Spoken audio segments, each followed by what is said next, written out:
another episode of Fire Up. I hope we're all fired up tonight. I am. I am. I am. All right, and I'll say this. City. Bang, bang, Southern Fried Gang. Let's do this There thing. you go. All right. Well, we titled tonight's episode the NFL Schedule Special. We all know it came out yesterday. So, comments, thoughts about your team, how the schedule is, how it looks for your team. Do you think it's fair? Do you think it's not fair? Do you have too many prime time, not enough prime time? Let's go around the horn and tell me your thoughts. What stands out about your team's schedule? Let's start, Pensman. Let's start with you. Well, as Southern Fried knows down there, I just did a video of this, and I just fried Dan Orski, and he said that the Steelers are 0-6, going 0-6 at the start of the season. But I say no, he is completely wrong, because I think our schedule's fair with who we're facing. We have the Jets week 1, week 2. We have the Seahawks week 3. We got the Patriots week 4. We got the Minnesota Vikings week 5 is a bye, and week 6 and 7 is against the Browns and the Bengals. So we are not, Dan Orski, if you're still listening, we are not going 0-6. So I think our schedule's fair. It's going to be another 10-7 record and a first round exit. That's what I think the Steelers are going to do. Okay. Ralph. Can I Thoughts? respond? Oh, no. Yeah, Go all ahead, right. Ralph. I'm sorry. Go ahead. I hear you now. No. Ralph, Oh, go I'm ahead, sorry. bud. No, go ahead, JD. You're up. Okay. Well, yeah, I was just going to respond to what Pensman said there, and something I actually asked him earlier. My friend Pensman, how many games can that team actually win without a quarterback? Dan Orlovsky might have been onto something here, bro. Yeah. Mike Tomlin he wasn't. winning. I mean, I said it last week. I mean, we have a quarterback right here on the bench if you need one. Threw for 500 yards in the game. Samir working the trades now. He's become me. That's I pretty like good it. swag surf. I mean, we have one. What would you unload him for, Samir? Anything. Like even if it's like a fourth, like a three, just Won't Get you him out upload of here. anything? Could I interest you in some Southern fried chicken tenders and French fries in a trade for Kirk Cousins? Oh my! Anything. I wish Atlanta would pitch him. Anything. That way, they could, you know, I mean, rather I have wish Kirk Aaron Cousins Rodgers than, would make up his mind. Aaron Rodgers. I'd rather have Kirk Cousins. Brian, than you're Rodgers. going 14-4 because you have the easiest schedule, bro. That's why you're 14-4, because you're not playing anybody. No, Pensman's getting argumentative listen, with everybody. no chance. 49ers. All right, and so hold on, let me tie this together. And They have Ralph, the easiest schedule. we'll That's get why I'm your- saying it. No, sorry, either what was way, that, the JD? 40. And I'm going to tie this up in a knot real quick for us between Pensman Okay. and his Pittsburgh Steelers, and then we'll go to what you want to say. So I asked him how many games he might could win without a quarterback. I'll say the Steelers end up at like 7-10, 8-9. I think this will be the year that Mike Tomlin's streak is possibly broken. Justin Fields going to them week 1. He's mad that they benched him after going 4-2. So these teams will be very interesting. But then, of course, I mean, they still got to figure out the quarterback situation at the end of the day.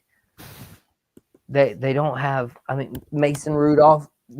Pensman, you can't honestly tell me. Ralph, you can't honestly tell me.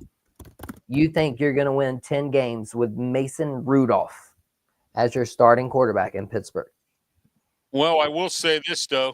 Mason Rudolph, and you're right about that, in 2019 lost out his job to a guy named Duck Hodges, Devlin Duck Hodges, okay, who came on as an undrafted free agent.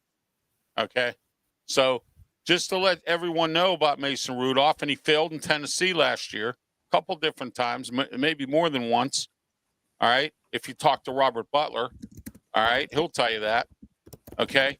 But what I'm saying is I believe that they could win. They could go 9-8 or 8-9 or whatever, like you said, with Mason Rudolph. All right. Mike Tomlin, unlike Mike Sullivan, of course, will not get fired. Mike Tomlin's going to write out his contract. He has 2 more years left. He'll have his 20 years in, and then I think he's going to walk away. I think it's his time. It's time for him to go. I think the Steelers are going to say, you know what, it's time for you to go. Your spew is too much, and you know, maybe he might go to another team and do better. You know, like myself, Mike Tomlin might need a change of pace. You see what I'm getting at? And I believe that, you know, this could be a bad year for Mike Tomlin if he doesn't get a quarterback. They got to get somebody in here. Mason Rudolph's a good backup, quality backup. Don't get me wrong, but he can't win 10 games. I don't see him doing it. So, you know, but he won. He was 3-1 last year or 2 years ago. I'm sorry, 2 years ago. He was 3-1. So I'll give him that. That's it for me. JD, you want to talk about your Samir, team? do you really think that Mason Rudolph? Yeah, No. I'll dive into it. I want to No. hear Samir real quick. Let me ask him that question. Yeah. Nobody. Honestly, nobody wants to talk about the Panthers. Not a soul. I do. I think but Nellis Samir, is a good coach in a bad place. mm, I think Dave Canellis Samir, is do a you good think- coach in a bad place. Do I think what?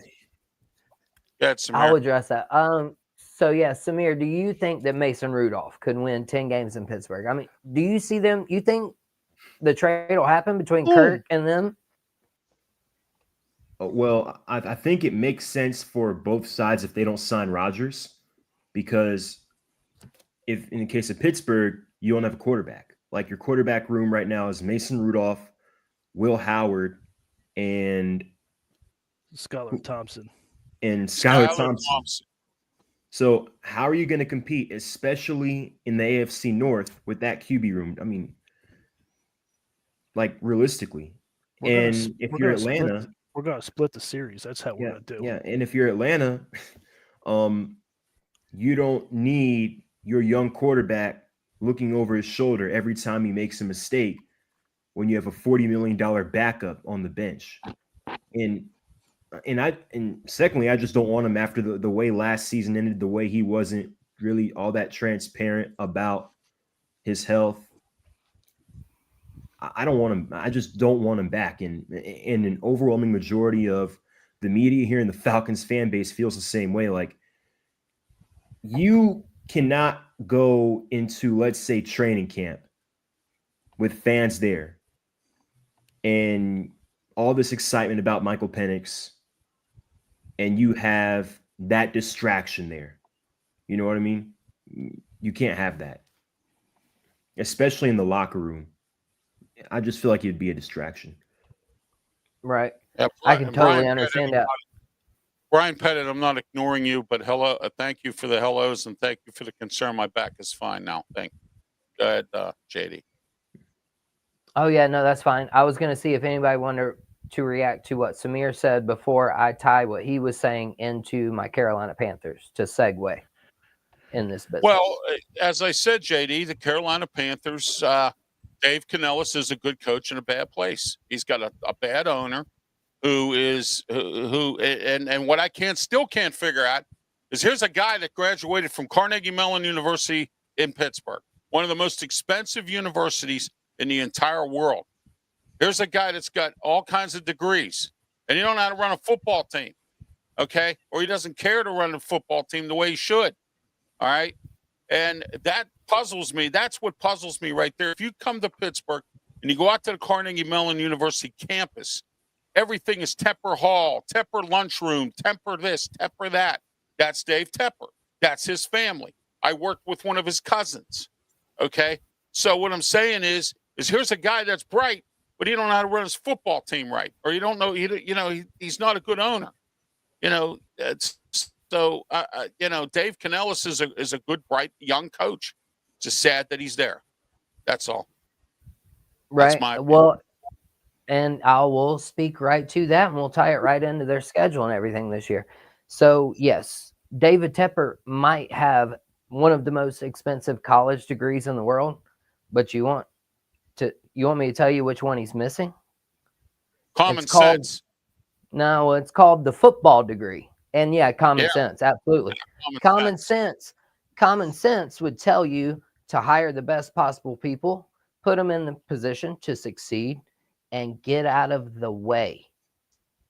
Get out of the way. And that is one thing I can say, tying this all back in together, is that guess what? I have not heard a thing about David Tepper. Not since they said he was going to go radio silent. Haven't heard a word from him. It's been a beautiful thing. However, I completely disagreed with them taking a wide receiver at number 8. They should have did what the Falcons did. And so their schedule, we went through it today. I went winnable versus not winnable. And they had about 7 games on their schedule that I would consider not winnable. So automatically you're looking at 10-7 if you can win all of your 50-50 games, as what I would call them. And I don't see the Panthers doing that. However, I do think that Dave Canales and Bryce Young and Dan Morgan, they've been giving the leeway that they need in order to make this work, potentially. Tedero McMillan, Xavier Legette, Hunter Renfrow, Adam Thielen. I mean, they have surrounded Bryce with offensive weapons, and they are going to find out if he and Dave Canales are the future going forward. So, The real JD, can I put one little bow on it? Interesting quirk about your schedule. The Panthers to the Super Bowl. The Carolina opens. Wait a minute. Carolina opens against Jacksonville. It's the 3rd time ever that your team has played the Jags in week 1. And the other 2 times are when you reached the Super Bowl in 2003 and 2015. How interesting is that? Just a kind of a quirk, putting that bow on. You never know. That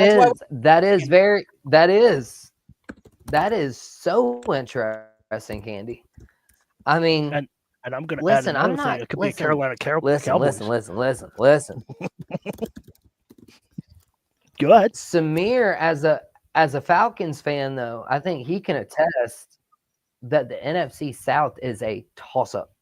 I mean, Tampa Bay has ruled it the last couple of years, but they've alternated winners literally like every year since the division has been in place. There have been very few back-to-back winners of the NFC South. It's been a steady. Who knows? I mean, I don't think the Panthers have the defense. I think the Falcons might be the ones this year. Yeah, I mean, it depends on a variety of things, and that's what I was going to get to. Regarding the Falcons, I think when you look at the Falcons' schedule, I think it's proof that, when people talk about a team's strength of schedule, or this team has the 3rd easiest or the 3rd hardest schedule, I just think that needs to be taken with a grain of salt, because obviously teams change throughout the season, throughout the off season. Some teams get better, some teams get worse. And thing is, it's solely based off of last year's record. And you could have had a team that ended up missing the playoffs because of injury, or you could have had a team that maybe overachieved and made the playoffs, or a playoff team that lost pieces. So all of that needs to be taken with a grain of salt. But with that being said, once again, just like last season, that early stretch of games for the Falcons is a pretty tough one. Last year, I don't think it's as brutal as last year, but it's pretty tough. I remember last year, first 3 games, Pittsburgh, Philadelphia, Kansas City. Our first 6 games, Tampa at home, which is usually a toss-up. I think it's going to be a good game again.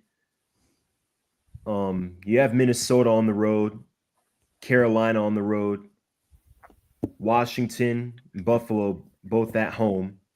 Then you're at San Francisco. So that is not an easy stretch of games by any means. Even if we did sweep the Bucks last year, and even if, you know, like again, the 49ers are an example when we talk about strength of schedule. They went 6-11, but they had a bunch of injuries. I don't it's fair to assume they're not going to have that many injuries this season, and still have Kyle Shanahan as their head coach. So I think they're definitely going to be in the mix, even if they have lost a lot. Again, Washington, Buffalo, those are going to be tough games at home. And of course, Minnesota on the road. I know a lot of people have questions about Minnesota, especially with JJ McCarthy now as their quarterback, but Kevin O'Connell's had his way with quarterbacks, and I think in that system, I think JJ McCarthy will be successful. Now, with that being said, I don't like the early week 5 bye. Usually like to buy around week 10, 11, or 12, but this one is pretty early. That means you've got 13 straight weeks of games. And that includes a stretch of 6 road games in 8 weeks from weeks 9 to 16, including a game against the Colts in Berlin. And that is a game I think the Falcons should win, but who knows? Those international games are always interesting to say the least. Now, hindsight 2020, where I think the Falcons will be record-wise, I could see a range from 7-10, which I know a lot of people aren't going to like, to 10-11 wins. So 10-7, 11-6. And the thing is, they're a young team, a lot of exciting pieces, especially with the draft we just had. But whether or not the Falcons are successful this season is going to depend not just on the development of Michael Penix and whether he continues to take strides and build off of, his fourth quarter against the Commanders and the last game of the season against Carolina. But it's also going to depend a lot on the group of defensive players we've drafted over the last couple of years and whether or not those guys take that next step. Ruka Rororo, defensive tackle from Clemson, drafted him in the second round. Not only that, we traded up to get him. So he's going to start, and I think he's going to have to contribute early. Zach Harrison, he was drafted as a defensive end out of Ohio State a couple years ago, but Raheem Morris and Jimmy Lake moved him inside. He was still productive and, quite frankly, didn't get enough snaps. I think his snap count's definitely going to go up this year. Brandon Dorlus, another defensive lineman we drafted out of Oregon. Again, like the rest of the rookie class last year, didn't get a lot of playing time. He's going to get a lot more snaps this year. And Braylon Trice, third-round pick, Washington, was a captain on that team that went to the national championship along with Michael Penix, led the NCAA in pressures in 2023. He unfortunately tore his ACL against the Dolphins in the preseason, so he wasn't able to play at all last year. Question about him is, where is he going to end up in the rotation, especially, coming off that injury and with the additions of Jalen Walker, James Pierce, and Leonard Floyd. Also, Grady Jarrett's not here anymore. So somebody needs to step up as basically that guy for the defense and the vocal leader in the locker room. It looks like, from what I've heard, that AJ Terrell has kind of embraced that role. He appeared on the Water Boys podcast not too long ago, and he talked about, since Grady was not here anymore, he's going into year 6 now, and he has to kind of take that veteran leader role. So it seems like it's him. So, again, not an easy schedule, but a lot to be intrigued by in regards to the Falcons. A lot of pieces to be excited about. So, but again, just a lot of question marks. So it really depends. So Can I have a just que- applaud you for saying a row? Yeah, it took me a while to learn it. Tedero was hard for me. Can I say one more thing? Sure. Rudolph knows the system. Mason Rudolph can win 10. And because of the defense alone, that's how we're going to win 10. JD. That defense is stacked. So I think the defense is going to carry us through that's just my that's my spoiler alert. It's not a prediction, it's a spoiler alert. Okay. It depends how our defense holds up. All right. So okay. So that's all well and good. So I'm the Southern Fried Gentleman. So let's make a gentleman's bet, shall we? Ooh. The Pittsburgh Steelers, if they win 10,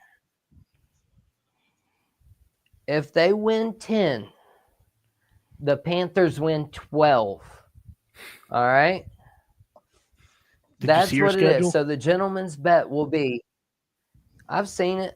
Have you seen yours? Have you seen? Yeah. Have you seen your quarterback? Yeah, I know my quarterback. You got a backup quarterback as a starting quarterback. All right. You listen, Sean McVay is not your coach. That knows the system. Yeah, it's a crappy system. But what's the bet? I mean, first of all, it's a crappy system. Arthur Smith is your offensive coordinator who got fired from the Falcons for running a crappy offense. Yes. Samir, I'm sure you have a comment about that. Yeah. But yes, so it's a crappy system. So yeah, listen, I know math. I know that 2 + 2 = 4, but guess what that is? It's easy. There's some offensive systems that are just easy. And so hold on, let me get this one out. Yeah, because listen, the gentleman's bet will be, if your Pittsburgh Steelers win 10 games, I don't know what the bet's going to be yet, but listen, we'll make a bet. Steelers will not win 10 games. And if they do, that means the Panthers win 12. And we'll figure out the stipulations of this bet, because I'm not going to be like the Florida State guy and say I'm going to eat a cup of poop and not do it. So I don't know. Maybe I'll get my first tattoo or something. But gentleman's bet, Steelers, no chance winning 12 games or 10 games. That's bottom line. So do you agree? You say they'll win 10 games, Pensman. Depends what the bet is. Then we'll talk. We both have each other's phone numbers, so we can talk about it. Well, yeah, it won't be nothing crazy. Somebody will have to go put a squirrel in the fryer or something. Maybe, I don't know. We'll figure it out. Yeah, we'll figure it out. Or maybe we can just cook something open fire for fire up. Okay, guys. Candy, wrangle this in. I'm going to, because I want to talk about the Chargers. Ooh. Toying with jet lag. Jim Harbaugh and company are scheduled to travel 37,086 miles this season, the most in the NFL. In addition to the game in Brazil, the Los Angeles Chargers have 6 Eastern time zone contests. They travel 42 time zones, the second most behind the Los Angeles Rams, 44. Meanwhile, the Cincinnati Bengals will travel only 8,753 miles.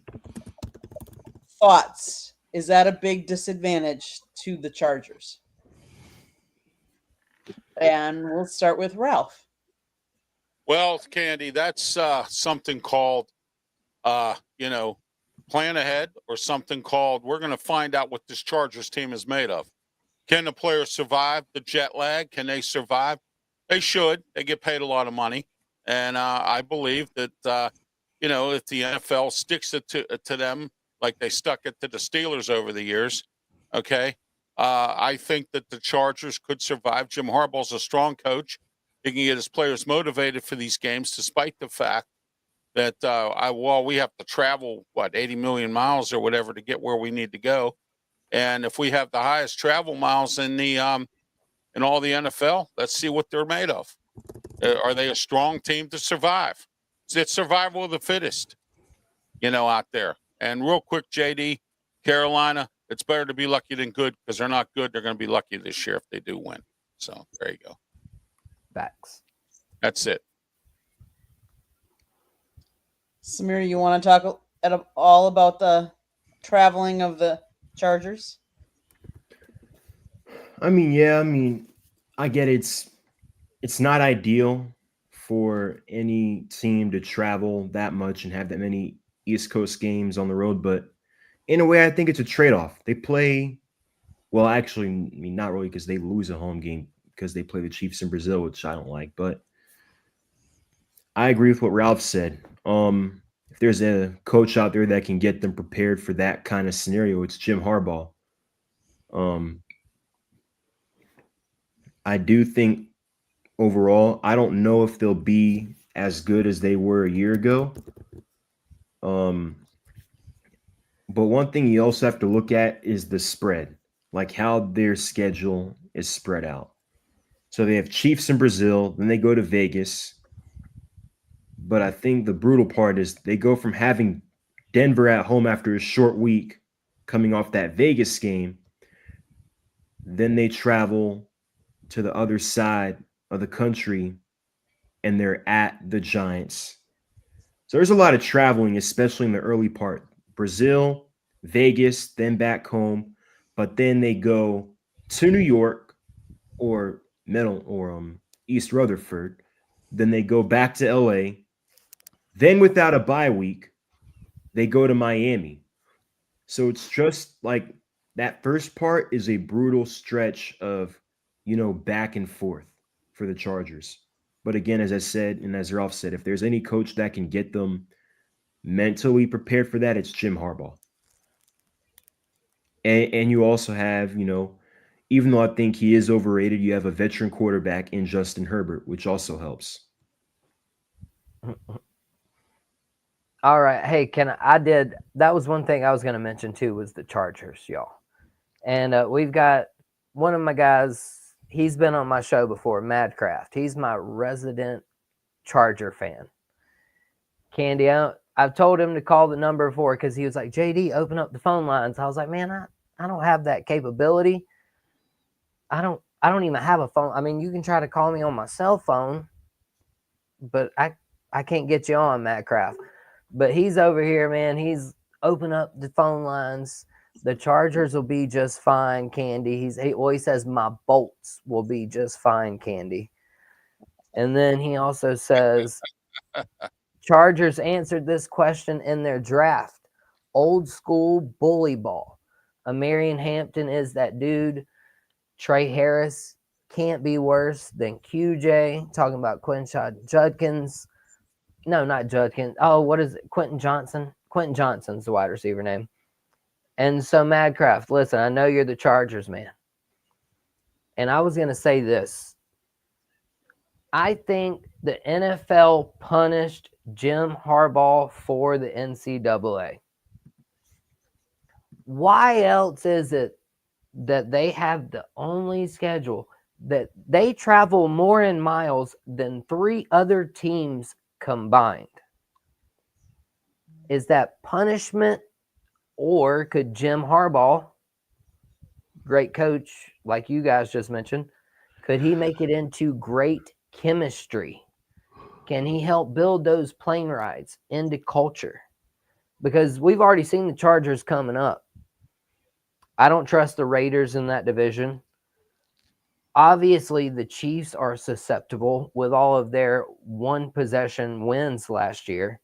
I mean, it's not like they're unbeatable. They're beatable. They're friable. They're fireable. They're right there. So the Chargers, though, I do think that's my main takeaway from this is, did the NFL punish Jim Harbaugh for the NCAA? We already seen Sharon Moore, Connor Stallions, all that stuff with the cheating. Jim Harbaugh went to the NFL. So Madcraft, were they punishing Jim Harbaugh for the NCAA here with this ridiculous road trip? And he's just going to handle it. because nobody has it better than us. Right, Matt? And who's got it better than us? Nobody, says the Harbaughs. So, Chargers. I predicted them last year to be a playoff contender, Super Bowl contender. There's no doubt in my mind that Jim Harbaugh and the Chargers will overcome these plane rides. He'll figure out a way.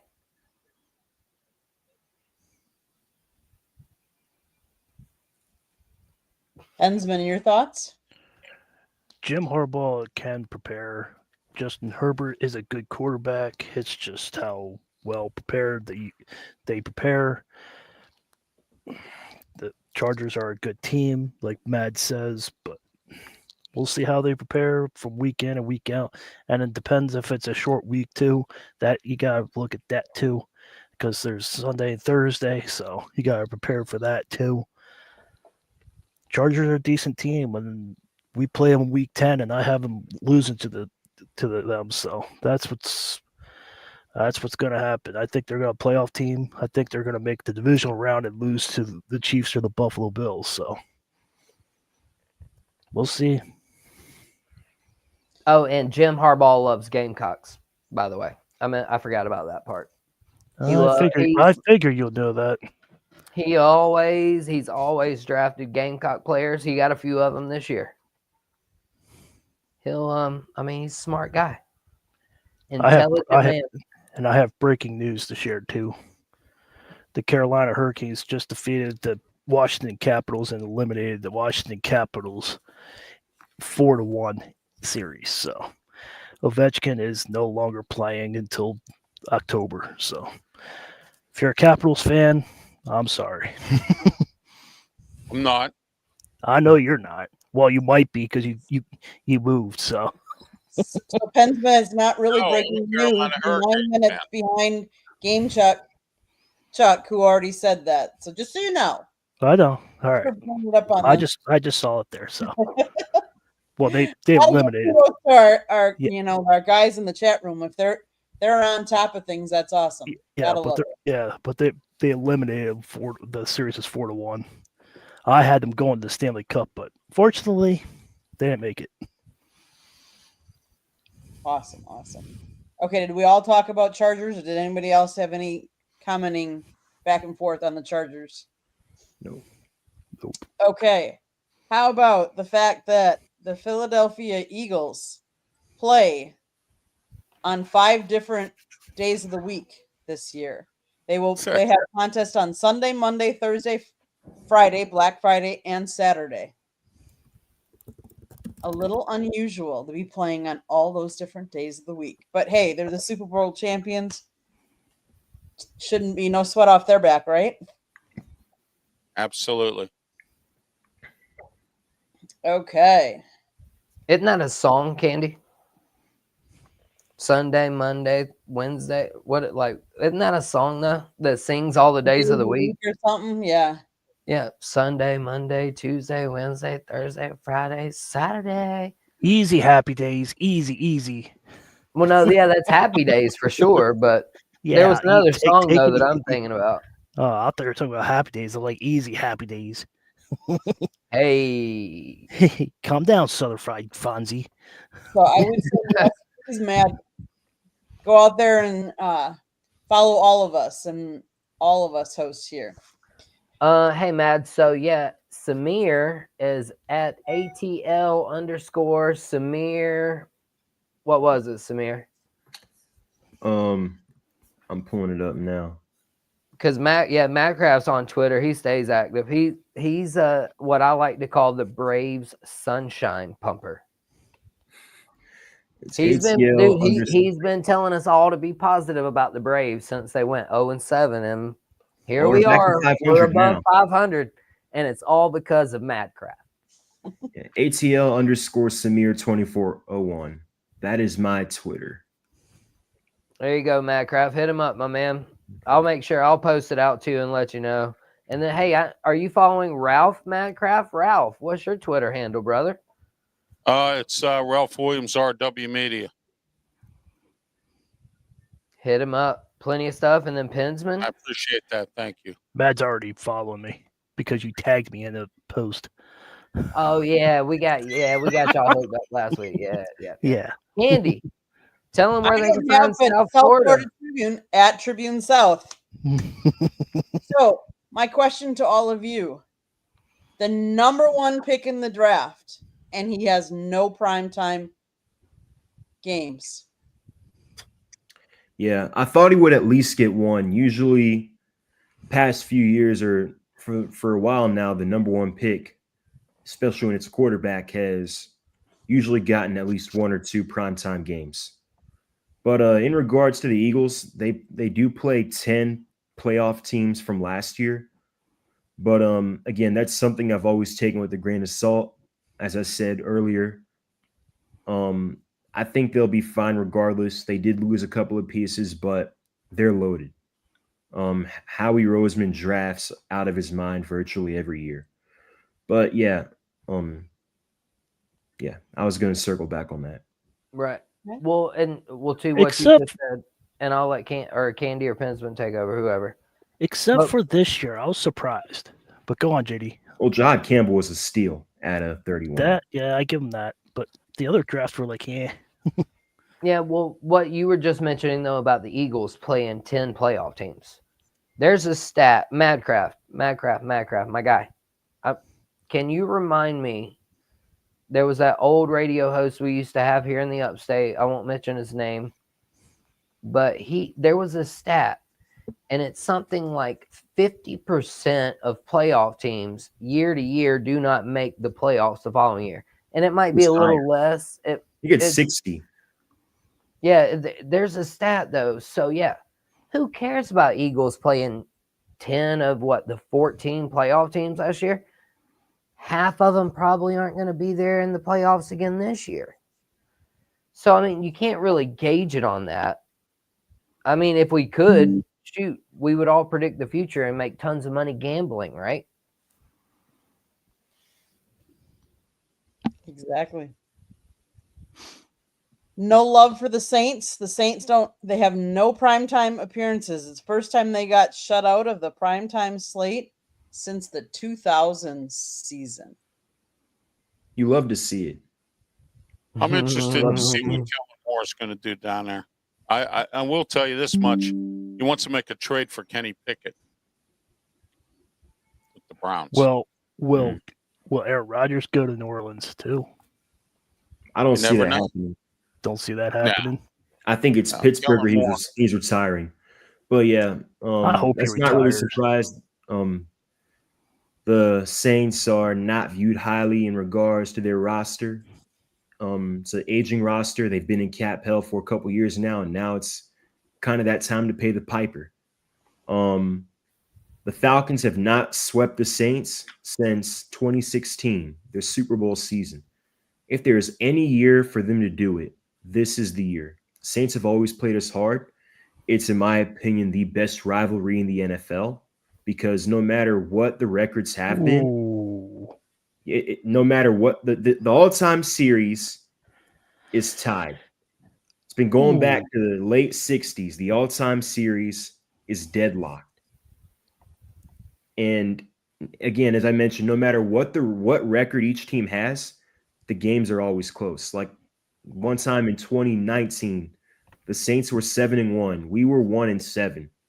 We went in there and we went in there and beat them pretty good. And then of course we were 6-3. They were 7-2 this past year. Just fired Dennis Allen. They beat us. So it's always a pretty tight game, no matter what.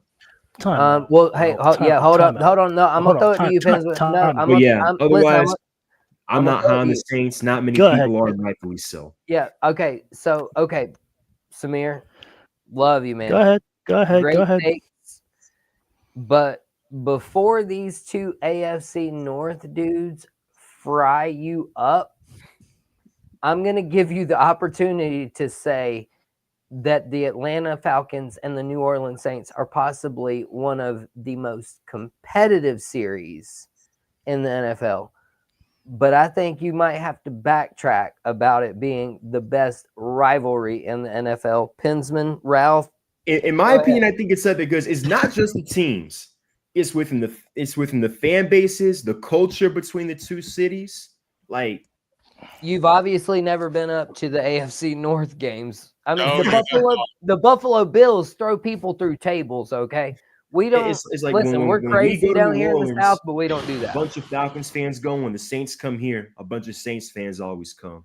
Cleveland Browns will throw bricks through your window if you have a Pennsylvania license plate and you're parked in one of their stadium parking lots. They will put your car up on jacks and steal your tires. That's what goes on in Cleveland when they're playing the Steelers. And then on top of that, too, when you go to Baltimore, I heard there's some things there with the Ravens fans.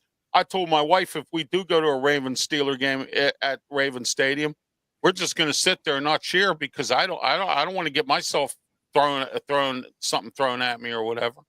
You know, You it's got to wear crazy. neutral colors. Yeah, there you go. Pensman, go ahead. You got, oh my, I can't believe you said Carolina, Atlanta, but you got Philadelphia. Orleans. New Yeah, Orleans. you Atlanta. got Philadelphia. Okay, still, you got Philadelphia and Dallas. Okay, those I'll two give you teams. that. The NFC East rivalries. Yeah, those go way those back. two teams hate Go each to the other. Saints and the Falcons, but Stay with me, bro. Stay with me. You got the Steelers and Ravens. That's another one. You got Chiefs and Buffalo. That's another one. You got Lions and Bears. Oh my! No. No. Lions and No. Bears. The You got Packers too. oldest rivalry in the NFL There you is go. Packers Bears. Yeah, They have played Yeah, each that's other old rivalry, yes. 210 there you go. times since That's older than Detroit 1921. Tigers. Yeah. I So thought be Detroit and Bears careful were when pretty we big too. say what if it's the best rivalry, if it's the most glorified, is it the oldest? We just got to be very careful with the terminology that we use when Right. we are trying to. most competitive. Does that work? Most competitive. There we go. We'll I tried to accept that. save you. I said that.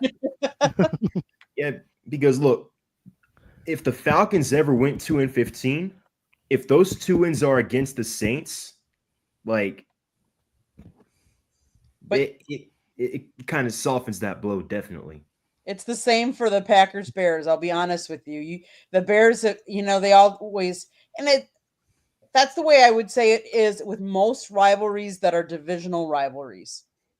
That if you beat the other team in your division, whether you win the rest of the games, that's what matters. And because now Green Bay and Chicago is also probably one of the closest proximity wise. Okay. Mileage wise, I'm guessing they're within. I think I'd have to check it. Well, I will get that stat while you guys keep talking, but I will get that how close they are to each other. Or is it Lions and Vikings? No, Another- because No. I'm just saying the competitive one. I mean everybody in the NFC North, but I wouldn't say necessarily. Okay. Chicago. I know about the Packers So- and Bears, but I thought the Lions had another one too. It's just like the AFC with Pensman. They're all competitive. It's Yeah. 202 miles between When it comes Green to Bay and division Chicago. games, you look at Okay, and so I know we can't cuss. I'm not gonna cuss, but my question that I came to looked at mind the while we were Cleveland talking, Browns last year. They were sad they beat the Steelers. who would be y'all's biggest It's all about the considered? rivalries. Who would be y'all's biggest considered B word in all of the divisions? So, like when you think about your bottom feeders, like the Cardinals, or what used to be the Lions, or the Panthers when they were winless, who would be considered the biggest B word, like bottom feeder of a division? I mean, would it be the Lions? Would it Cleveland be the Browns? Browns. Would it be Browns, the Jets? Browns for us. The Browns, hands down. Think so. The Brown, yeah, the Panthers haven't been around long Yeah. enough, obviously. Right. I mean, sad as it sounds, there can be an argument made for the Falcons because the Bucks, even with the lowest win percentage in the NFL history, have the most Super Bowls. They've got 2. Well, Eddie said this for the Teams NFC have East. there, too. And the Saints have 1, and the Panthers have been to the same number of Super Bowls and have won the division more times than the Falcons and have been around about half as long as the Falcons have. Panthers have been around for 30 years. The Falcons are going on year 60. The Falcons are also the only team in the NFC South to have not won it in consecutive years since it became a thing in 2002, 2003. Mhm. But yeah, we are the only team to not have won the division in consecutive years. And we've had, even when we have had chances to do so. So right now, it's the Saints, but I think you could make an argument for overall, from a historical lens, it's us. Yeah, well, Atlanta hired a guy named Arthur Smith to be their head Oh. coach, and that kind of derailed them a little bit. I'm surprised. We'll see what Raheem Morris does. This is his second time around Yeah. as a head coach. Usually, the Yeah. second time's better than the first, Samir.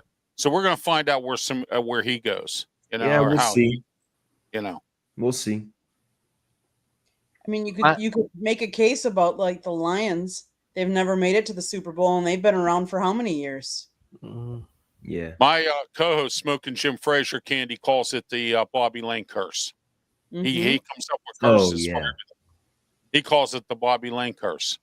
Just like the Steelers, he calls it the Santonio Holmes curse. With the Penguins, he calls it the Marc-Andre Fleury curse. So, you know, he comes up with these curses all the time. Yeah, but So- that's for the NFC South. But for the NFC East, the interesting part is each one of those teams has had a period or a long period of success. So who would be the bottom feeder of that division? You can't, the Giants are in a bad place right now, but they have 4 Super Bowls. You're not going to say them. The Washington, they had the Dan Snyder era, but seemed like Jaden Daniels and the new ownership with Josh Harris seem like they've rejuvenated that franchise. You're not going to say Dallas or Philadelphia, even as much as we like to laugh at Dallas for their lack of postseason success. And obviously, you're not going to say Philadelphia. They've all been successful teams, Samir. That's going to be a really tough question right there for that division. Not for know. me, it isn't. Not for me, it isn't. Here we go. I can answer that right now. And Okay, who's the bottom feeder? I got a bad story to tell all these Dallas Cowboy fans. It's you right now, my friends. Dallas Cowboy fans, if you're a Dallas Cowboy fan, listen to this. My son has a go-kart. All right, it stopped working. I found out that the choke switch, it wasn't working right. I put a Dallas Cowboy sticker on it. It's fired up fine every single time since. The choke switch with the Dallas Cowboy sticker on it, it works. And guess what? Not only that, the Giants and the Eagles have won Super Bowls since the Cowboys last have. The only one who hasn't is the Commanders. But it would be a tough listen. I would say 1A and 1B, or 4A and 4B when it comes to the Cowboys and the Commanders being the bottom feeders of the NFC East. How many playoff victories do the Cowboys have compared to Not a the lot. Commanders? Not lately. None, and none. I mean, the Commanders made it to the NFC Championship game this year. That's more than the Cowboys can say for a long time. So, Dallas Cowboy fans, I hate to tell y'all this, but you're the bottom feeder of the NFC East. Yeah. And I was going to circle back to, again, the NFC South. When it comes to the Falcons, it's not just the lack of historical franchise success. It's not just 60 years, no Super Bowl. It's not just 28-3. That's surface level stuff. It is just the way, there is never a dull moment with this franchise. You can go back to Jerry Glanville purchasing tickets That's for my Elvis man. I like Presley. Jerry Glanville. He purchased That's my tickets man. for Elvis Presley. Elvis Presley had been dead for a while at that point. And then it's just never a dull moment. You look 1998, we upset the Vikings. We make it to the Super Bowl. The night before the Super Bowl, Eugene Robinson, safety, he won the Walter Payton Man of the Year. He gets busted for let's say, not very Yeah, ideal. Yeah, you probably know the story.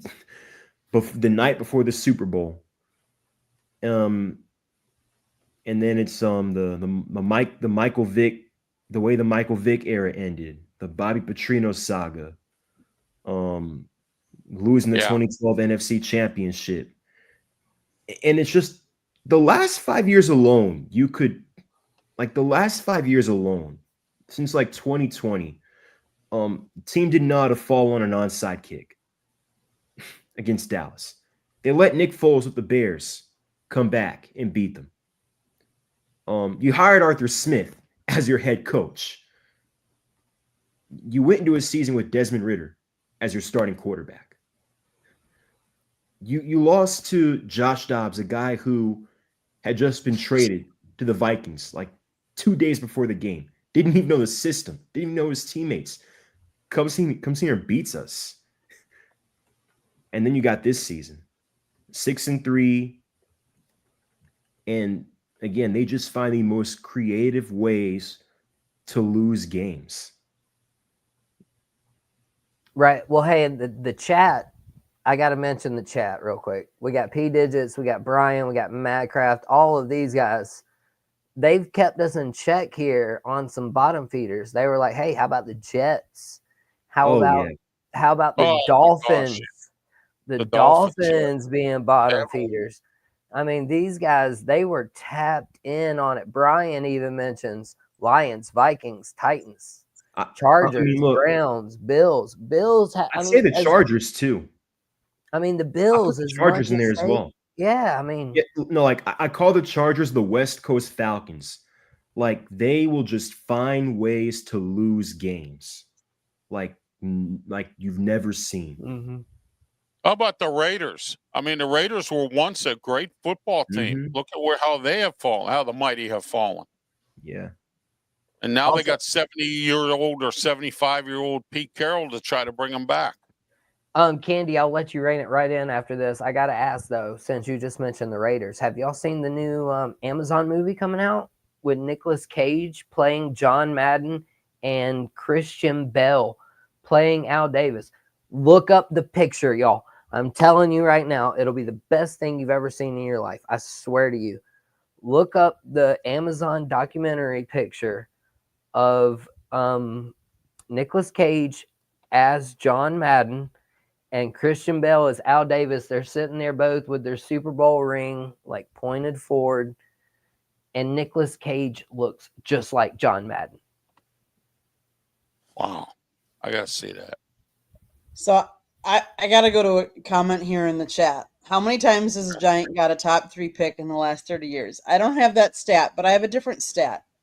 Most top 10 draft selections from 2016 to 2025. The Giants have the most at 8. They have the most top 10 draft selections in the last 10 years with 8. yeah. Feels like Wow. they're slowly turning into the Jets. There's one team that has 0, and that would be my Green Bay Packers. Everybody else falls in between at 7. Hallelujah. Just wanted to put that out there. I do want to talk a little bit about my Packers. Do you want The to go fact for a that sta- this do you is wanna the go station first break quick? this is the first time that the Packers open under the Matt LaFleur coaching at home in Lambeau. They match up with Detroit. The other interesting, which I don't really particularly care for, of the last 7 games of the season, 5 of them are divisional opponents. So we open the season and then we end the season. And I also saw that there was 4 other teams that within a 3-week period play a divisional rivalry twice. That's So interesting. exactly. I thought that was really interesting. Anybody else want to talk anything more about the schedule at this? any predictions on which international game are you guys most looking forward to? I mean, None of them. personally, I mean, well, Falcons Colts mainly because of personal bias, but if I had my way, there would be no international games because number one, I don't think it's fair that you're basically taking a home game away from a team, and number two, the look. I just wish Roger Goodell would stop this attempt to try and globalize the NFL. It's not the NBA. It's not basketball. It's never going to be a global sport. And that's just how it is. That's the way I see it. Okay. I don't know if I would go as far as to say that he should stop trying to globalize it. I would say that the NFL Europe was once a thing. Yeah, well, why And I isn't it a think- thing anymore? Right. Well, that was going to be my point. Is I think they started it too soon. Now I think with all of these overseas games, I think they're getting to that point. I mean, right now there's already betting odds on how long it will take for there to be an overseas Super Bowl. And in order for that to happen, there's going to have to be overseas teams first. So, I mean, obviously we're talking 10, 20 years down the road. I mean, I just don't see how it could work for geographical reasons. Like, how would you align the divisions?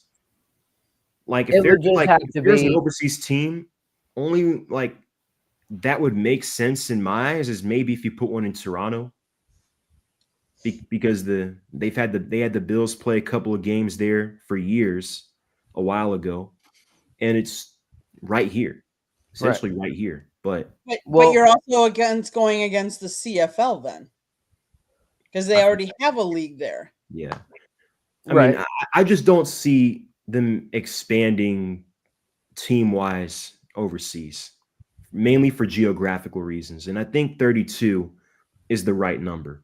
I think 32 is a perfect number. Yeah, I agree. But my last thought on the schedule, the New York Giants, they got a raw deal. Like through their first 6 games, they're at Washington, at Dallas, Chiefs at home, Chargers at home. They're at New Orleans. Then they have Philadelphia, Denver, and Philadelphia again.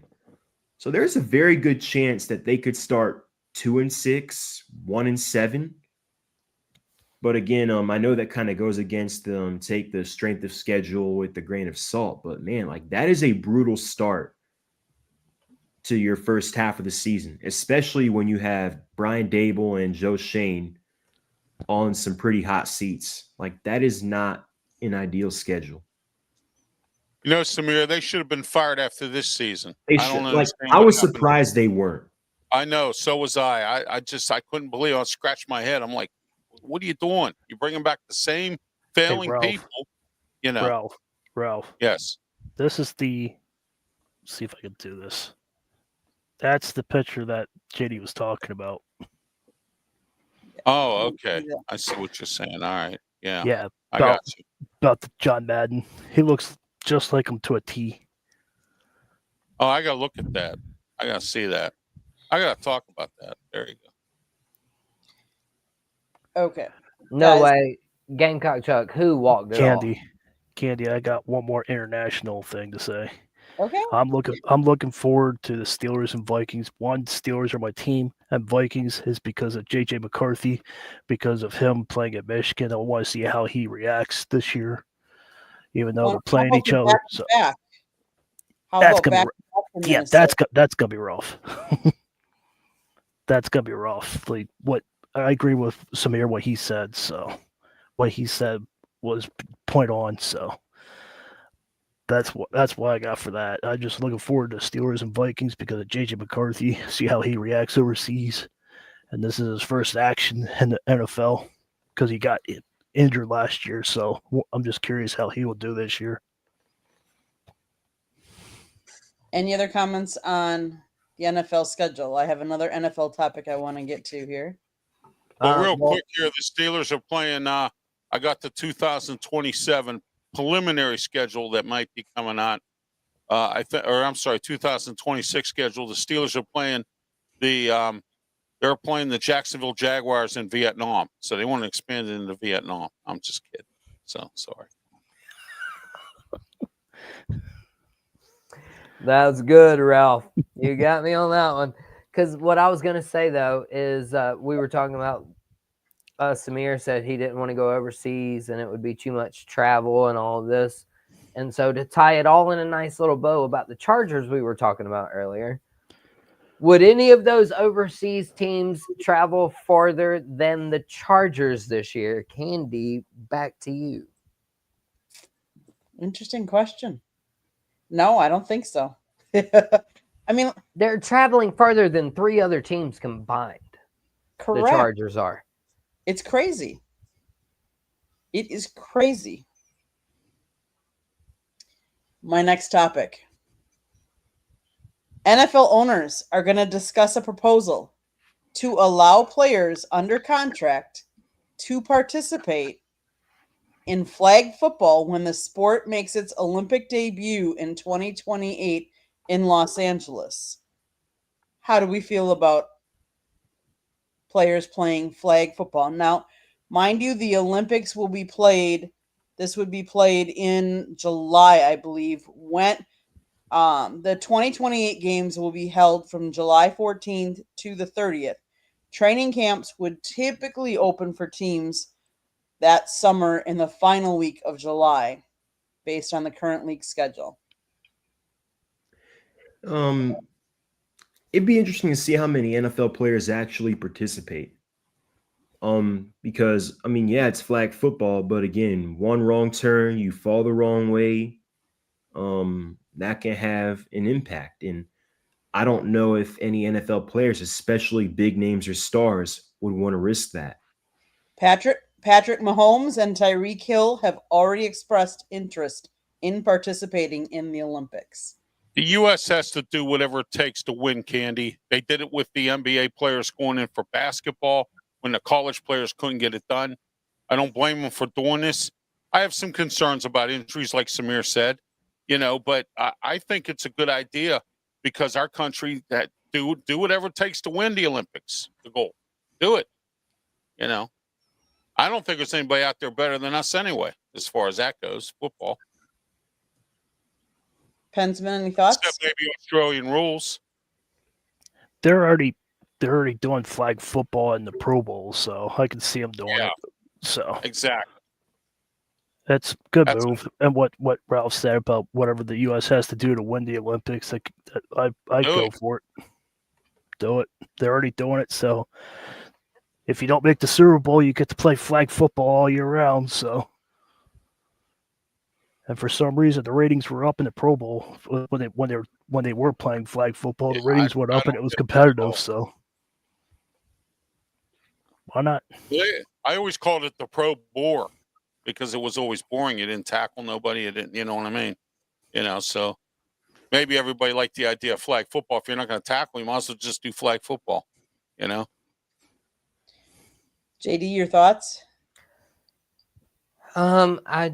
Honestly, I don't think that the NFL will allow their players to do it. I think that maybe not the NFL. Maybe I should rephrase that. I don't think the teams in their contracts, if this becomes an actual thing, obviously they're not going to let the biggest stars of the NFL go over here and play in a potential. We see non-contact injuries all the time. We see torn ACLs. We see torn Achilles. We see injuries like that happen. And if they're playing a regular season, I mean, most of the baseball players, we just now saw the United States get into the World Baseball Classic again. And because of the timing of it, a lot of the best baseball players can't go participate. So guess what happens with the NFL players? Yeah, I mean, it's starting to become a little bit bigger now. Yeah. But I think it's way off for the NFL. I just don't see it. I think there will be women's flag football games or listen, there's a lot of really good I don't know if you guys have ever looked up videos of flag football on YouTube or anything like that before. I have. there's a lot of freaking good flag football players out there. That's when And- JD was bored. No, I mean I've seen them. I know. I got enough stuff to keep up with. Trust me. Hmm. 2 kids, a dog. Fire up with Candy in the South Florida Tribune. Southern Yeah, Fried Sports. I that was got a Ralph. perfect- I got Samir. I got everybody. We got to keep up with everybody around here. We're too busy to just be bored. JD, that was a perfect segue to station identification break. South Florida Tribune Publishing Company published a book, Lessons from the Microphone, tuning into the enduring wisdom of visionary leaders. It was written by my husband, Scott, a Motor City Madmouth Morganroth. Talks about his 40 plus years in the industry and how it has changed and evolved. You can find it on Amazon, Barnes & Noble, Kindle, Google, and Apple Books. There's also a link on our website, www.southfloridatribune.com, where there is a plethora of great content. Go check it out. If you like to listen to podcasts, you can find us wherever you get your podcast. If you see the red subscribe button in the lower right-hand corner and you have not yet subscribed to us, honestly, I don't know why not. Please do so and share us with all your friends and family, whoever you think would enjoy our programming. Monday nights, we talk baseball. Tuesday nights, we talk football. Wednesday and Thursday nights, just never know what you're going to see. Last night, Scott did a one-on-one show on the South Florida Tribune podcast talking about moving to Florida and had a real estate agent on. But preceding tonight's show, he had a show about hockey. Go check it out. If you want to advertise, call Scott 954-304-4941. And if you want to be a guest on the show or have topic ideas, you can always email us at southfloridatribune@gmail.com. I do want to do a quick shout out to everybody that's in the chat room and my whole panel. It's great discussion tonight. I love it. Let's keep it going. So let's talk a little bit. Does anybody know which team has the richest owner in the NFL? Which team is the richest owner? It's Hmm. not Jerry Jones. I know that. Mm-mm. Robert Kraft. No. Let me think. Mm. Is it let me think. We know it's not Green Bay. No, it's not Oh, Green no. Bay. It's They not- don't have an owner. Yep, It's not correct. It's not the Rooneys. I know that. Mm-mm. It's Broncos. Correct. The Walton family at $77.4 billion. They That's yeah, why the they're prices from went up at Walmart, right? Walmart. Yeah, Walmart. Mm-hmm. Mm-hmm. That's why the prices went up at Walmart. And it's Can I- really interesting because there's a huge drop off between them and number two. Well, Any can I guesses? Number can I two. say this Jerry one thing Jones. too about Walmart real quick? Yeah. And I'm sorry, Walmart, tonight it's your turn to get cooked. Uh-oh. Y'all, how do you have self-checkout lines that are closed? How does that make any sense? It's a self-checkout line. Like, you don't even need a cashier there to watch it. There's literally a camera right there. And if somebody steals something or if their weight doesn't match, like, you can. So no wonder the Waltons are so freaking rich. Jesus Christ. That's it. I'm not going to cook in it. I don't want to overcook it. So, guesses who's the second richest? Is it the And it's a Rams big owner? drop. It's a big drop, I'll tell you that. Is it the Rams The owner? Or the Davis family. Jerry Jones? Nope. Here, I'll go with the chat. I'm going to say we got a pick for the Browns, the Bears, or the Jaguars. Nope. Oh, nope, and we have a Washington Commander pick. nope. I'm surprised the Really? Jaguars aren't up there. Is it So Howie? the Jaguars are 1, 2, 3, 4, 5, 6, 8th. They're in 8th place at I'm shocked about that. 12.2 Todd's got a billion. lot of money. Yeah, Is it- Con. 12.2 billion he has. Jerry Wow. Jones has 13.8 billion. I Wow. swear to God, you better thought not he had a say lot David more. Tepper. I swear you better not say David Tepper. I know No, David he's Tepper is a third- lot of I'm money. He's third Let's at see. 20.3 billion. He's third. He's third, yes. What about Howie? Who do we think? Who do we think? What about Howie Howie. Roseman for the Eagles? He's Nope. the GM. Yeah, no. Just wondering. No, Lurie's their Yeah, owner. no. And I know, he's just at curious. 4.6 billion. Is Is it that the all? Spagnolos or whatever their name is? How Spagnolos? about the New York Giants? It's got to be one of the New York teams. Has to be. It is not. The New York the Giants have big men in 2.1 there, really. billion. Who The was in the Chargers? Super Bowl this last year, you guys? Kansas City, the Hunt Chiefs. family. 24.8 billion. They are second. Wow.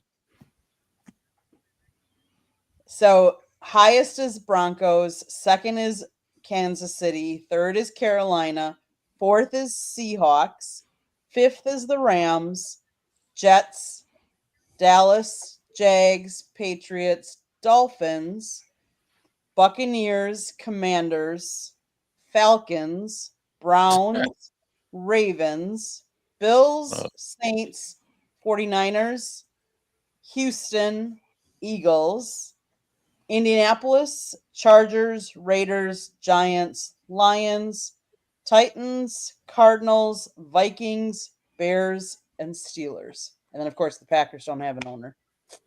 Yeah, that's what. Ralph, we're Mad- last. That's what. Well, Madcraft just said that too.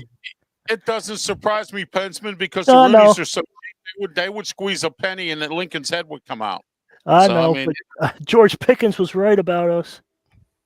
What, being cheap? Yeah. Yeah, we're the cheapest organization according to George Pickens. Well, George Pickens, man, well, he was still in his rookie contract. We'll see what he does in Dallas. Look, He's hey, going to an even bigger dumpster fire down there. We'll see. and then Candy Madcraft right before that, he mentioned the Packers there too. He said technically we're unaware of how much the Packers have, and he's true. But Pensman and Ralph, y'all called it cheap. You want me to tell you what I'll call it? Getting bang for your buck. I agree. Yeah, we have cheap owners in Pittsburgh. Bob Nutting's he makes a ton of money off the Pirates. Don't put nothing into his team. Making the playoffs though, and you're not spending much money. I mean, the Eagles are getting Super Bowls, and what'd you say, Candy, on the Eagles? 23rd or something like that. Yeah, they're 4.6. They're worth 4.6 billion. 23rd, yeah. I mean, hey, Right? that's Yeah, what we call bang for You your speak- buck. You speak about the Eagles and Mark shows up. hmm Summon the ghost. Okay, guys. Any other topics you want to bring up before we go to my town? Anything burning? Nope. So let's go back to my town. Ralph, since you just moved and you have a new town, you can, depending on which town you want to talk about, but you can go first. The floor is yours. Well, I'm going to talk about Pittsburgh because that's where I'm from, and I'm still going to be talking about Pittsburgh, but nothing going on here as far as sports-wise. But I will say, if you're into rock and roll, we have Saturday and Sunday, the Rock Fest going on the boardwalk here in Ocean City. Some great bands, Def Leppard, Alice Cooper, who was filling in for Motley Crue, who will not be participating because of Vince Neil's health issues. And also Alice in Chains will not be performing, and I forget who they have to replace them. Brett Michaels from Butler County near Pittsburgh. He's part of this thing as well. So come on down to the boardwalk in Ocean City. Guess where I'll be? Right here in my house, still unpacking boxes and crates. You know why? Because I'm not going down there and standing down there or sitting down there with all those people down there in a big crowd. I don't get into that anymore. I'll sit at home and watch it on YouTube. So there you go. But anyway, Steeler-wise, I called the George Pickens trade. The only thing is I didn't call is when. I said I actually thought it was going to happen in the draft, and it did not. And but it happened now, and I'm glad he's gone because I fighting with referees, beating up fans, yelling at players, yelling at the owner at the other team, the popcorn vendor, and whoever else he can yell at because he's a big baby. I'm glad he's down in Dallas where they're going to fail because I'm interested to see what Brian Schottenheimer's made of. So we'll see what goes on down there with him. And we're a little shorthanded right now, but we'll get a wide receiver in here.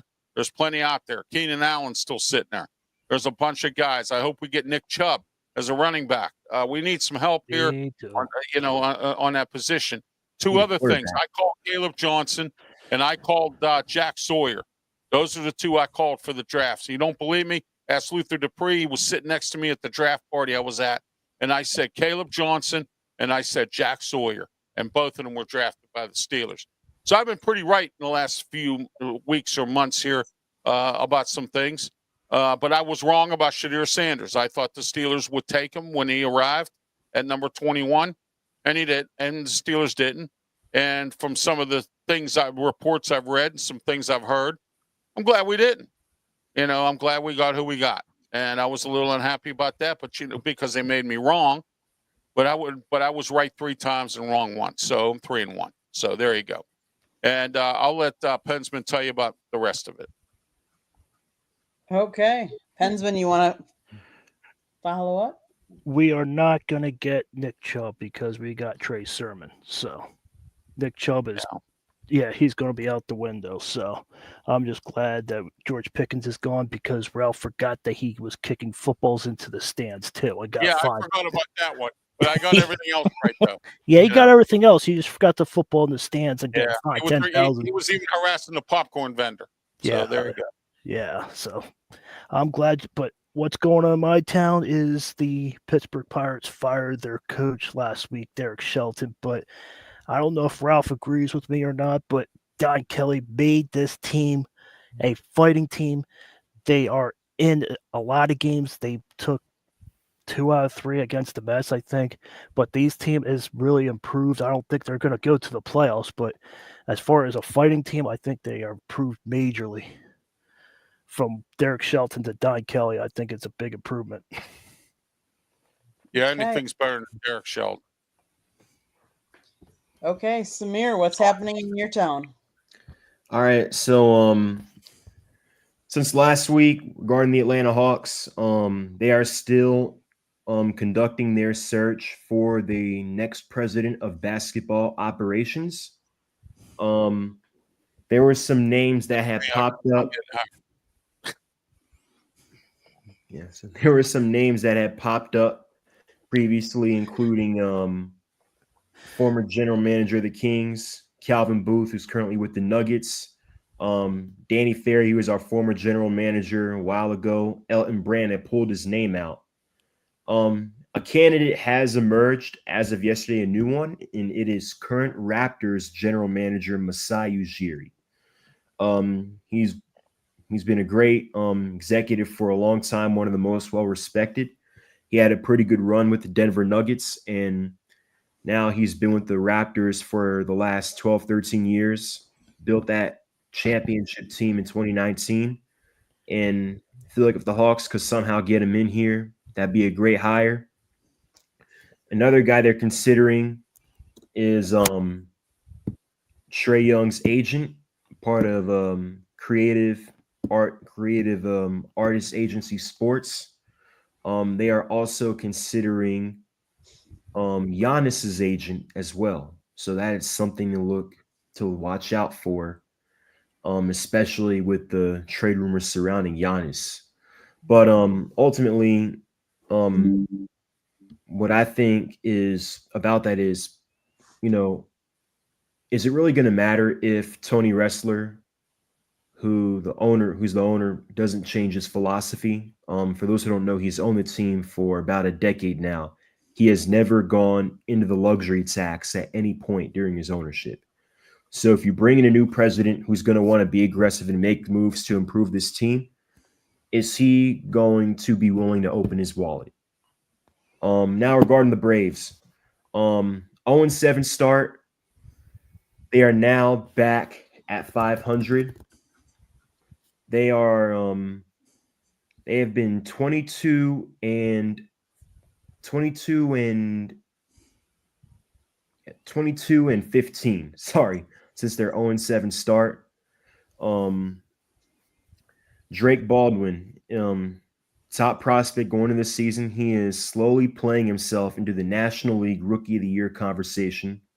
AJ Smith-Shawver, another potential National League Rookie of the Year candidate, has improved virtually every start with time.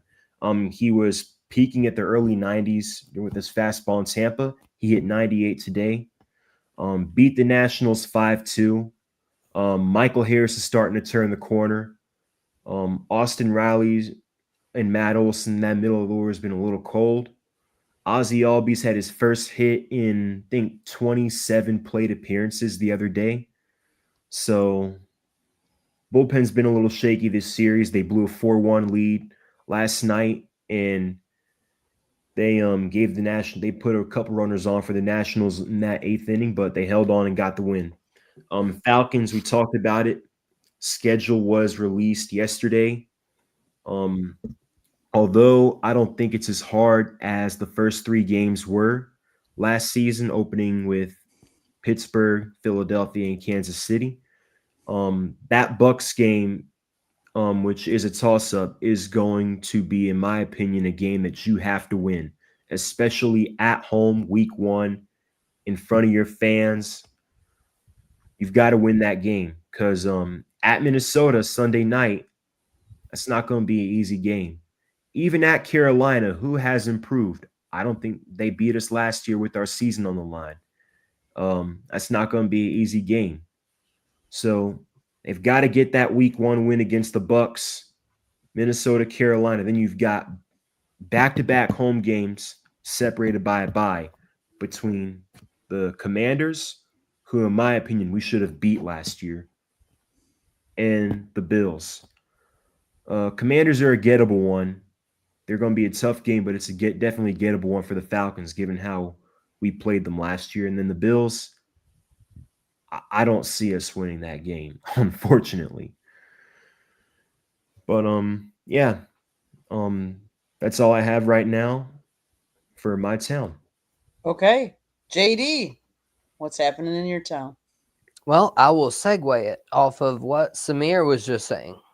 Yes, the Braves indeed started 0-7 and are back to 500 by game number 42. There have only been 4 other teams that have started 0-7 and reached 500, and only one was before game 42. It was this year with the Braves. But the 1945 Boston Red Sox, they made it back in game 38, which they probably only played like 66 games back then. I don't know. The 1983 Houston Astros, they made it back to 500 by game 62. The 2008 Detroit Tigers, they made it back to 500 at game 80. And the 1980 Braves, they made it back to 500 after starting 0-7 at game 126. The only problem with all of these 0-7 teams is that none of them made the playoffs. And I'm sure Madcraft's probably going to get mad at me because I told y'all he's a Braves sunshine pumper. So I still don't see the Braves making it back to the playoffs this year. But credit to the stream for keeping me up with my Gamecocks baseball team, who in fact beat the number 1 LSU Tigers tonight. And so Madcraft, he presented this question to us earlier in the chat. He said it was a wild pitch and we took home. So he didn't call it a walk-off. That's a walk-off, right? That's a walk-off. That's a walk-off. If it happens in the bottom of the ninth, it's a walk-off. He was like, well, it wasn't a hit. So, but that's a walk. See, Madcraft, man, he's got some quirky takes sometimes. Y'all got to keep track of Madcraft. He's learning, JD. He's learning. I still think that we will make the playoffs, but if you were to ask me, is this a World Series team? Not even close. But bro, there ain't no way you guys are gonna get limited by the Mets. No way. Oh, Listen, that would be the worst. That's my worst nightmare. I know. That's why I said it. Here's why we won't make the playoffs. I've got bad news. The Padres lead the West. All right, so that puts the Dodgers in a wild card. All right, you got the Cubs leading the Central. Mets leading the East. All right. And then you've got the Phillies and whoever else in the Central, plus the Braves. Like, The Dodgers are ahead of the Padres actually by a half a game. oh, did they just take it? Because last I checked, they were like second. Yeah. I mean, I'm being optimistic, but You and Madcraft will get along great, Samir. I mean, I feel like we've got Spencer and Ronnie amping up to come back, but the thing with Ronnie is when the season he was coming off of his first ACL tear, 2022, he had a down year. You could he even admitted that he wasn't comfortable, and you could see it. His power wasn't there. He didn't steal as much. But with Spencer is the one I'm concerned about. He already had Tommy John surgery before in college, I believe, and he just had a UCL surgery last year. And even though it may not be something that I'd worry too much about, especially in a simulated game, his fastball was kind of topping off at around the early 90s. Right. So, Okay. Well, sorry, here to finish up my town though, I was gonna try to tie that all in. So yeah, the Braves, I don't think they'll make the playoffs. My Gamecocks baseball team, they did win a game and beat the number 1 LSU Tigers, so they're trying to finish at 500. However, for the first time ever in this state, there are 2 softball teams hosting regionals at the same time: the South Carolina Gamecocks and the Clemson Tigers. Clemson just started a softball program very recently, just won the ACC championship. So they're going to be hosting a regional. Gamecocks will be hosting a regional. And what all happened to the WNBA talk? So women's sports are blowing up here in South Carolina. I think they're blowing up everywhere. But the WNBA, for whatever reason, haven't heard a word about it, haven't seen a game, haven't even seen it able to watch on TV because I'm constantly seeking out sports. So my town always ends up being like a my rant, but at the same time, Gamecock softball, Clemson softball doing great things. P Digits, Clemson fan. Mark, Gamecock fan. I can't believe the Gamecocks baseball team just beat LSU, though. We've been giving up 20 runs all the time. I can't believe it. I'm stoked. Okay, so my town, Milwaukee Brewers are not doing the greatest. Yes, let's hope they do better. There is a lot of trade talks and talks about where will Giannis end up. Will he stay? He's under contract for 2 more seasons, but the Bucks don't have a lot of draft picks coming forward, so would it be in their best interest to trade him now when he has a big upside? And is he going to request a trade? For all the other off seasons when that has come up, he has always said he's going to stay true to and wanted to play for the Milwaukee Bucks. But he has said now that he is open because I think he realizes small market Milwaukee might not have another championship behind him for a while. So we'll play the waiting game. This will be an interesting offseason. As far as hockey, AHL, the Milwaukee Admirals, who are National Predators affiliate, they're in the playoffs, but they did lose tonight, game 1 of the second series of the playoffs. They lost 4-2 to Texas, I believe it was tonight.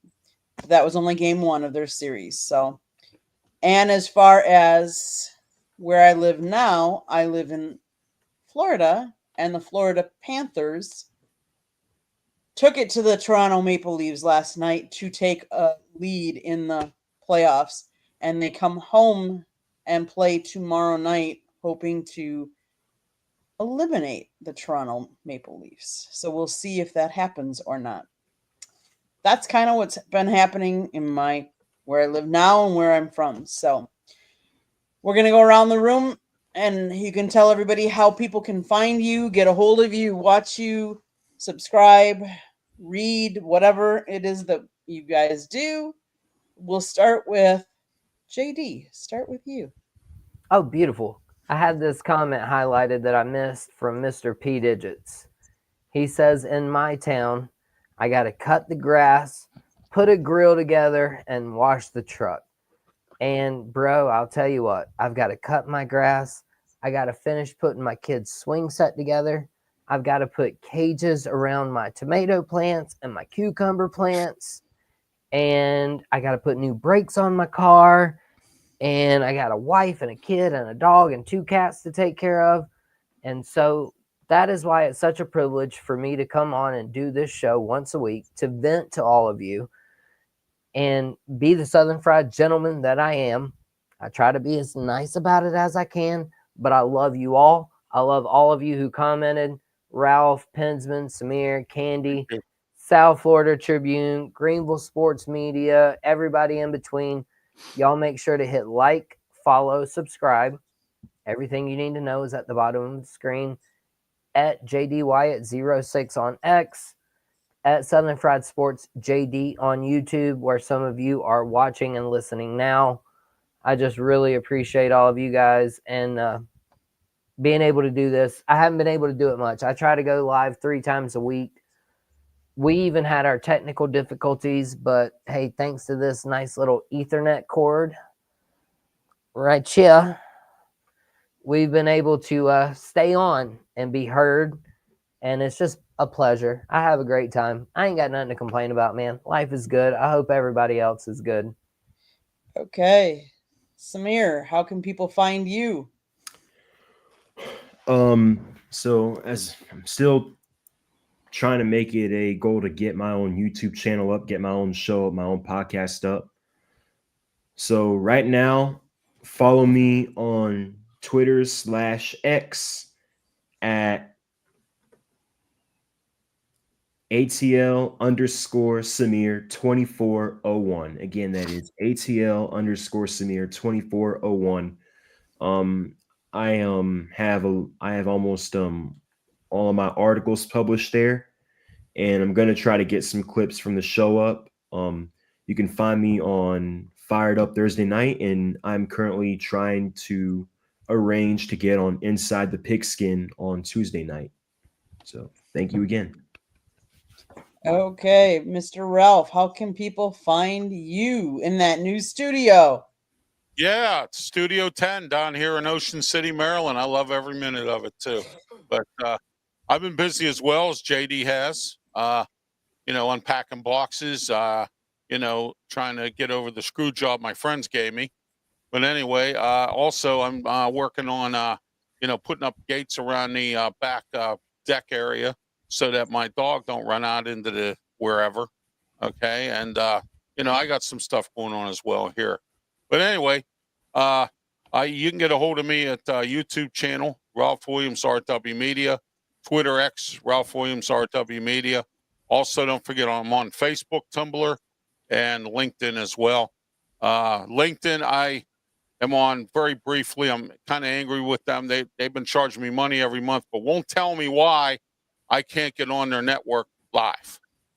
Okay, so since they won't tell me why, I'm not giving them any more money. So there you go. That's garbage. Fry them. You want to play games with me? Fine. Guess what? You're not getting no more of my money. So that's what I'm doing there. And I also want to announce that starting in June, all my social media programs will be on the Oracle Talk Radio Network. Just signed a contract, and we're set to go. It's coming in June. All of my shows that are on social media will be on the Oracle Radio Network, as well as these social media platforms here: YouTube, Facebook, Twitch, Twitter X platform, and also the sports programs are on the Huddle Sports Network as well. And don't forget this Saturday, 9 a.m., and we're back. Myself, Leo Haggerty, Scott Morganroth, and the Sports Rap Show will be back this Saturday. I can't wait. It's going to be great. 2 great legends in the sports business, and it's great to have them on with me as well. And we're going to be back on Saturday at 9 a.m. And also don't forget about the Sports Corner Radio Show every Saturday, 2 to 3 p.m. on 1250 a.m. The Answer in Pittsburgh, and also 92.5 on the FM dial. If you are outside of Pittsburgh and you can't get the station, go on 1250 The Answer, pgh.com. So there you go, and you can catch my shows. And also www.rwmediaproductions.com. And we have some great advertising rates as well. You can reach me on also mailbag Ralph Williams 737 at gmail.com. That's how you can get a hold of me. That's what's going on in my what's going on with me. Thank you, Candy. You're welcome. Pensman, how can people find you? You can find me on YouTube on Pensman Sports. You can find me on Twitter X at Pensman 800 subscribers. 805. Yeah, yeah, buddy. So I can only wish. yeah, you'll get there, Ralph. You'll get there. You can find me on Discord When on it counts. Pensman. You can find me on Discord at Pensman Sports, and you can find me on Twitch at Pensman Sports 07. So that's how you can find me. Okay, one last station break here. The South Florida Tribune Publishing Company published a book, Lessons from the Microphone, Tuning into the Enduring Wisdom of Visionary Leaders. It is written by my husband, Scott, the Motor City Madmouth Morganroth. Talks about his 40-plus years in the media business and how media has changed and evolved over those years. There's actually a picture of a young Scott with a young Muhammad Ali. So anybody interested, go get the book to find out what the picture looks like. It's available on Amazon, Barnes & Noble, Kindle, Google, and Apple Books. There's also a link on our website, www.southfloridatribune.com, where you can find a plethora of great content. Go check it out. If you see that red subscribe button in the lower right-hand corner, means you haven't subscribed to South Florida Tribune's YouTube channel. Please do so, and then share us with all your friends and family. If you like to listen to podcasts, you can find us wherever you get your podcast. If you want to advertise, call Scott, 954-304-4941. If you want to be a guest on the show or have topic ideas, you can email us at southfloridatribune@gmail.com. I do want to thank everybody that's been in the chat room. I appreciate everybody commenting. I would ask that everybody would go and subscribe to everybody else's YouTube channel. Help them out. We're all trying to grow. Please help them. Subscribe, watch their shows. I've heard Ralph did a show. If you want to know why Ralph recently moved, go check out his channel. If you want to, like I said, good book to read, buy my husband's book. You want to read some of Samir's stuff, go to his channel. Pensman's got his channel. He was talking earlier. You just did a short on, what was it, Pensman? I talked about Dan Jaworski on ESPN about the schedule, how the Steelers are going 0-6. And the Steelers are not going 0-6. I don't care what anybody says. And JD, I don't care what. Yeah, he's not going 0-6. Dan Orlovsky couldn't find his way out of a paper bag. There you go. They won't go 0-6 because they'll have Kirk Cousins. Dan Orlovsky once ran out the back of the end zone for no reason. Yeah, which I mentioned too on the stream. So if you would all support everybody here on the panel, I want to thank all my panelists. You guys did an awesome job tonight. I look forward to us talking again next week. Everybody have a great weekend and enjoy all the sports out there. Bang, bang, Southern Fried Gang. Sorry, I had to sneak that in. That's okay. No problem.